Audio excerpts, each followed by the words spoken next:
Israel এবং US যৌথভাবে হামলা চালিয়েছে ইরানের উপরে। এই হামলার নাম ছিল অপারেশন লায়ন্স রোয়ার, অর্থাৎ সিংহের গর্জন।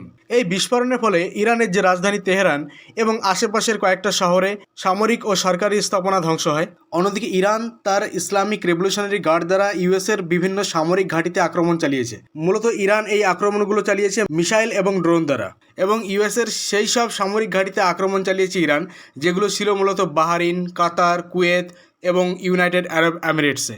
এর আগেও আমরা দেখেছি কিন্তু 2024 থেকে 25 সালের মধ্যে ইরানে বহুবার ইসরায়েল অ্যাটাক করেছে, এমনকি ইরানে ইউএসও অ্যাটাক করেছে। কয়েক মাস আগেই আমরা দেখেছি ইউএস তার B2 বম্বার দিয়ে কিন্তু ইরানে আক্রমণ চালিয়েছিল।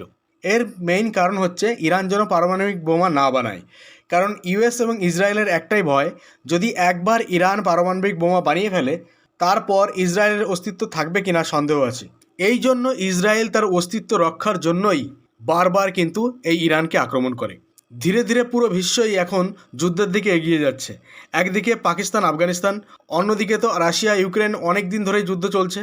আর এদিকে ইসরায়েল তো গাজায় আক্রমণ চালাচ্ছিলই, এখন আবার ইসরায়েল এবং ইউএস যৌথভাবে ইরানে আক্রমণ করলো। দুর্ভাগ্যক্রমে ভবিষ্যতে আমরা আরেকটা যুদ্ধ দেখতে যাচ্ছি, আর সেটা হচ্ছে চায়না এবং তাইওয়ানের মধ্যে। ধীরে ধীরে এখন পুরো বিশ্বই এখন যুদ্ধের দিকে এগিয়ে চলেছে। তবে কি তৃতীয় বিশ্বযুদ্ধ খুব তাড়াতাড়ি আমরা দেখতে যাচ্ছি?